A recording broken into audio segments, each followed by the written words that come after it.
Good morning, everyone. Welcome to the 24/7. My name is Niharika Valia, and I'm with you with the area of ABFM.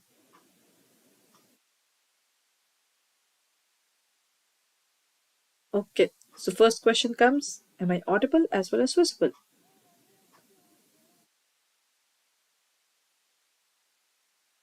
Okay, so we'll be continuing with the topic of the functions of management.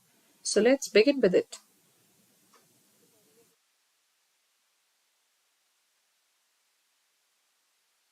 Okay, we're done with it. So let's continue further. If we talk about the ABFM, what topic are we talking about? We're talking about the area of functions of management, and it started with the planning as a function. If I talk about planning as a function in continuation there, what is planning? Planning is deciding in advance what to do, how to do, and by whom it is to be done, isn't it? So planning is a function which talks about the person who's working there. How are they dealing with that functioning? That is what planning is all about. So deciding in advance what to do is basically planning. But what is the process of planning there? If we talk about the process of planning,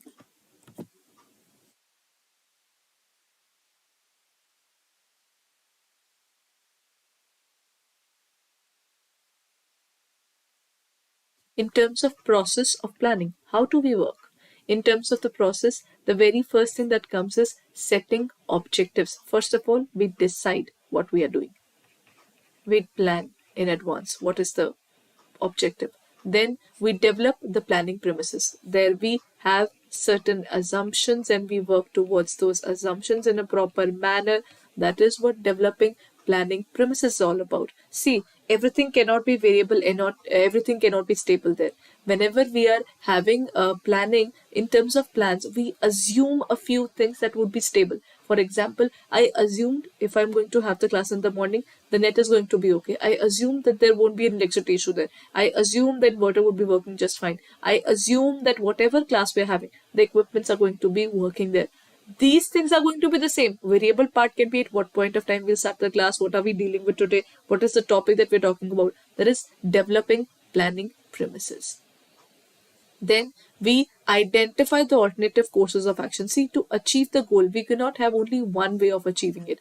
There are multiple ways of achieving it. So find the multiple ways and from that evaluate alternative courses of action. Whatever courses of action are available, evaluate the various courses, whatever we are dealing with. What are the different courses? How do we try to achieve those goals? That is evaluating alternative courses of action. And then we choose the best one, selecting one best alternative. We choose that one best alternative which helps in achieving the goals. And then we implement the plan. Whatever we have thought, we implement that plan and then we follow up. Whatever we are dealing with, we need to make sure now that whatever we are dealing with, we are completing that task. And if there's any trouble that is coming up, we are able to find out whatever the problem is. And we'll change our plan accordingly. That means planning has to be a flexible planning. We can make the changes as and when we would like to. There should not be any rigidity that no, this plan has to be completed by this point of time in any case. No, this thing cannot work in the management at all. Sometimes you will have to become flexible in order to fit in, isn't it? That is the process of planning.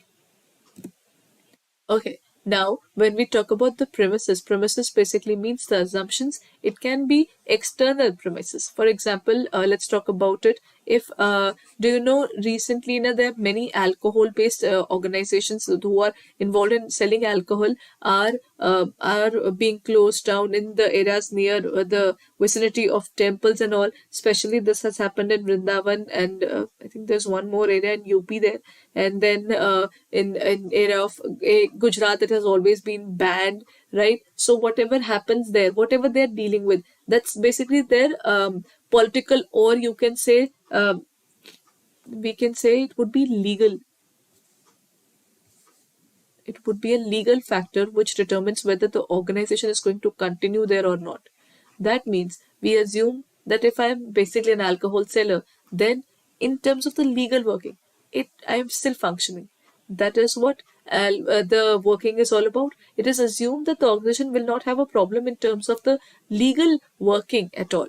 Then, if I talk about that I am an exporter, I believe that the other organizations, other countries are going to import goods from me. That's why I'm producing it further now. So basically, the general economic conditions, I'm going to assume it's going to be the same or stabilized the way it is. Basically, general economic and business conditions, and then we have social, then we have political, technological, and other trends. So external premises means whether the organization should have multiple areas to work upon. Their functioning is already predefined. Then internal premises is basically, see, external means anything that is from the external factors which is affecting my work, and internal means anything which is affecting me internally. That means in terms of my working, how is my working going on? That would determine how I'm going to survive in the market. That is, as for example, cash flow, cost of products and services, or profitability. That's all internal. That is something that which I assume it's going to be the same. I'll still be able to survive in the market. That is something where I am looking at my caliber, not at the market. So there's a difference between external premises and the internal premises. If we talk about the premises, it can be tangible premises. That is something where we talk about something which can be touched. That means if the organization is having equipments, that is, it is assumed that it's going to work. That is what you will call as the tangible premises. Then we have the intangible ones that we assume in terms of the technologies, in terms of the working further. That is all intangible. Then we have controllable premises. If that particular assumption, if it goes beyond our level, we can still control it. For example, if we talk about cash flow, we can manage it. If we talk about our selling area, if we talk about the production, we can assuming that things are going to be fine. If there's a trouble, then I can still handle it. It's still controllable. Then what is uncontrollable is basically something where things cannot be controlled. I cannot capture it. I cannot try to solve it up. That is uncontrollable premises. That means if we talk about, I have my own business, I was selling maybe tobacco products, and then all of a sudden the government says you cannot sell tobacco products in this area. There is an uncontrollable premises that cannot be done. That's the difference between controllable and uncontrollable. Anything which is external, which cannot be controlled by you, is uncontrollable. Anything which you can still hold on to, you can still make it fine, the assumptions can still come back to the place where we started from. That is called controllable premises.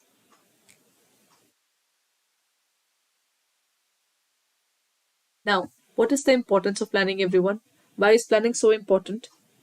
Planning is important because it provides a direction. If I'm working and then I decided that this is how I'm going to work, that is deciding in advance what I'm dealing with. It provides directions to my work. Then it provides me an opportunity to analyze the alternative courses of action. Whatever way of working I chose, and I'll be getting that particular task now. This is what I'm going to do, how I'm going to do. The entire tasks are being defined there. It provides opportunity to analyze the alternative courses of action. And then it reduces uncertainties. The uncertainties are going down there. This is the importance of planning. That if we have decided in advance whatever problems can come up, how I'm going to deal with it, the uncertainty is going to reduce it. Then it minimizes impulsive and arbitrary decisions. It reduces the area of and arbitrary decisions. The arbitrary decisions which have incurred, we are going to suffer because of that. If we there are any impulsive decisions by the organization, then we'll be hit by it, isn't it? So that means we have to minimize that part. And then comes resource allocation. In terms of resource allocation, whatever the resources we are looking forward to, we're able to take care of those resources properly or not. That is something which we call as resource allocation. If unit 1 requires the resources where we are providing it, whether unit 2 requires how much resources will we be able to provide it. So we decide that every department of the organization requires certain amount of resource and we provide them that resource. That is called resource allocation. Then resources are use efficiency. Whatever we talk about, see, if I provide the resources and they're being wasted, then what will we do? It's way better that whatever we are providing, it is being used properly. That is what we need, that the resources use efficiency is there. Then adaptive responses. In terms of the working, if we talk about adaptive responses means if there's a problem, we respond to that as early as possible and we get that particular task done. Then there is being adaptive to the changes. Then anticipative action. Can we take the action as and when we require it? Then integrating the planning. That means whatever plan we are doing, we integrate that entire plan for the entire organization and we try to achieve the goals altogether. We are not going to leave it in that particular lopsided situation that we don't know what are we going to do, how are we going to deal with that problem in a proper way or not. It can go in a haphazard manner. How do we deal with this entire portion of working in terms of the organization? That is what we call as the planning there, right? So basically in terms of planning is basically wherever we are going beyond the level, we are able to see through the problems and we can get it done. But remember, planning has a few limitations as well. The limitations of planning would include that it is a cost consuming, it includes time consuming as consuming constraint. That means to plan, we need to have professionals, to have the professionals, and to give that particular time, we'll have to stop whatever we are doing and first of all plan properly. Then we are going to spend a good amount of money. Excuse me. Then the next point that comes is it does not guarantee success. There's nothing like if I prepared a plan that means the plan is executed as well. That it does not guarantee success, right? Then in terms of planning, it becomes rigid, even if we don't want to. Once we have made a plan, there's nothing like do not make the last minute changes in the plan. It's very dangerous. So we face this kind of problem as well. Good morning, sir.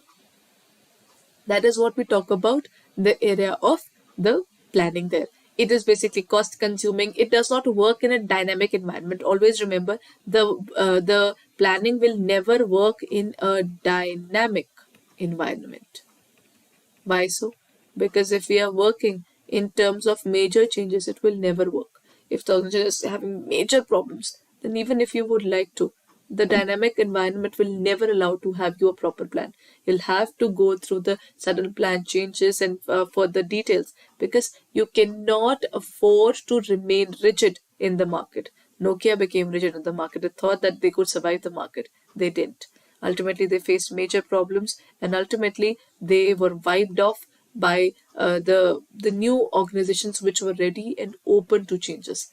That means planning means even though you make good plans, even though the plans are extremely successful, you need to make sure that the planning can be subjected to modifications and total changes as and when it is required in the market.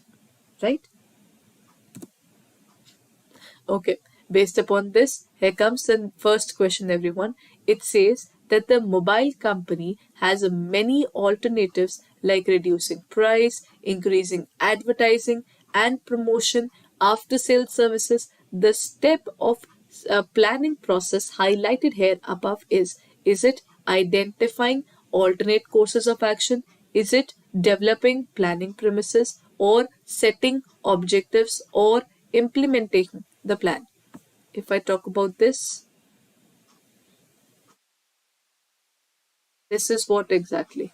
This is basically the process of planning. This question relates to the process of planning. Which particular portion are they talking about?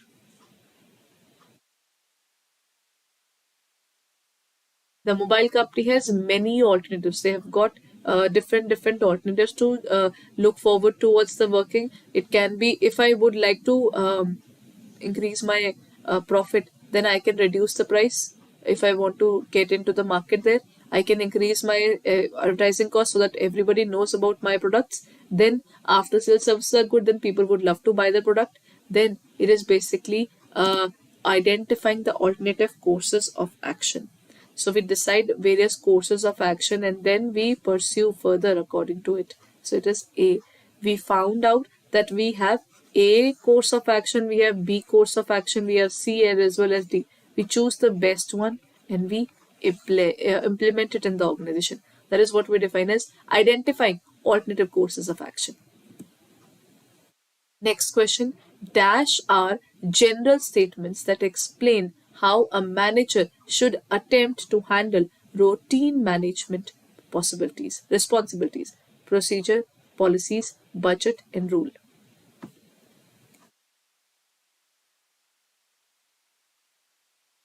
If we talk about general statements that explain how a manager should attempt and handle routine management responsibilities, there are the various types of working of the plans. Procedure is basically step by step way of working.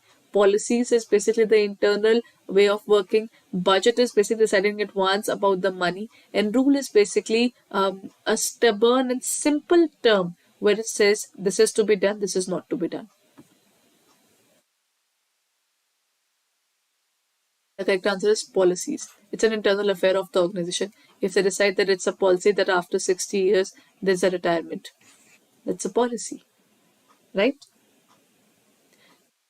Now, this is where I end my session if you find this session helpful for you. So, till now, have you reviewed our courses for the CAIIB examination yet? So, if you haven't, what you need to do is you need to go onto our website for further details to find out what are we coming up in the examination. What you need to do is you need to go to the area of Adda 24/7. It is www.adda247. As soon as you go to this area, what you need to do is you need to click on the area of JIB and CIB in terms of CIB 2023, or you can take up the CIB Kamaha pack. If I talk about the CIB Kamaha pack, double validity is going on. That means if you would like to go for it, you have a 6-month validity, but here you're getting a 12-month validity under this pack. This particular pack not only includes a syllabus but test series, revision batches, the case study batches, numerical batches, every single batch that we introduce in terms of studies, that is all there in this particular area. Live classes are there, mock test series, video solutions, revision batches, recorded classes, all ebooks. Every ebook that we are providing to you, it would be available for you. Numerical batches, case study, topic wise ebooks, as well as in depth analysis of the questions. Everything would be possible through this. So, the details of all the faculty who will be taking up the classes is there. The plus point of CIB Kamaha pack is that you not only get the classes but also the practice areas and how do we work upon all these things. So, basically, that is what we look forward to the preparation. So if you're looking forward to it, if you are interested in purchasing one particular pack where you'll get everything regarding the CAIB, because the elective subjects as well as all the subjects plus bilingual plus the English medium, every batch would be open for you. You can use the code Y541 and get a discount of 81%. It would cost you 7199.20. So if you're preparing for this examination, kindly go ahead and check it out on our website. The new batches have just started, so this is the perfect time to prepare for the CAIB, and you can join us in our classes. So kindly go ahead and check out the CAIB and JIB Kamaha pack. If you're looking forward to the pack, the CIB Kamaha pack is there. Otherwise, the examination, a combined course is also there. That is something which you can check out on our portal. But don't forget to use the code Y541 to get a discount of up to 81%. Thank you, everyone, and have a nice day. Good morning, sir. Thank you.